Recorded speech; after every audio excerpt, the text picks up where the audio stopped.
நாள் ஆர்த்தி எங்க போனீங்க நூத்துக்கணக்கான டிஎம்ஸ். நான் எங்கேயும் போல, இங்கதான் இருக்கேன். நீங்களே நியூஸ்ல எல்லாம் பாத்திருப்பீங்க. அது சம்பந்தமா கொஞ்சம் பிஸியா இருந்தனால வீடியோஸ் போட முடியல. இதோ இப்ப வந்துட்டோம்ல, இதுக்கப்புறம் ரெகுலரா வீடியோஸ் வரும். நான் இப்ப எதை பத்தி பேச போறேன்னா, டிஎம்கேவோட தயவால தான் டிவிக்கே ஆட்சியில உட்காந்துருக்காங்க அப்படின்னு சொல்லி மு.க. ஸ்டாலின் ஐயால இருந்து, உதயநிதி ஸ்டாலின்ல இருந்து, இன்னும் சொல்ல போனா அவங்கள்ட்ட வராங்களே இந்த ஜென்சி கிட்ஸ், அவங்க வரைக்கும் எல்லாருமே அந்த ஒரு கருத்தை பெரிய விஷயமா வச்சு பேசுறாங்க. இப்ப அவங்களெல்லாம் பார்த்து நான் கேக்குறேன், டிஎம்கே இந்த எலெக்ஷன்ல எதிர்கட்சியா உட்கார்றதுக்கு காரணம் அதே கூட்டணி கட்சிகள் தான். ஏன்னா நிறைய தொகுதிகள்ல நீங்க சொற்ப வாக்குகள்ல ஜெயிச்சிருக்கீங்க.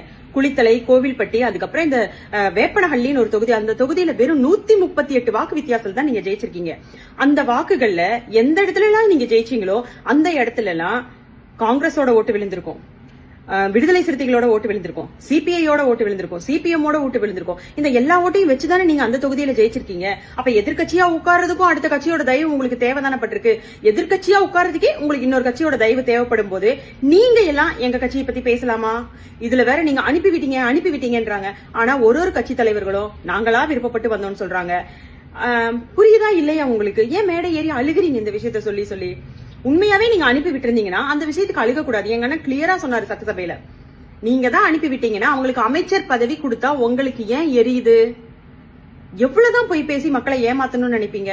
ஆனா மக்கள் ஏமாறுற மாதிரி கிடையாது. இதுக்கப்புறம் அதை மைண்ட்ல வச்சுட்டு பேசுங்க.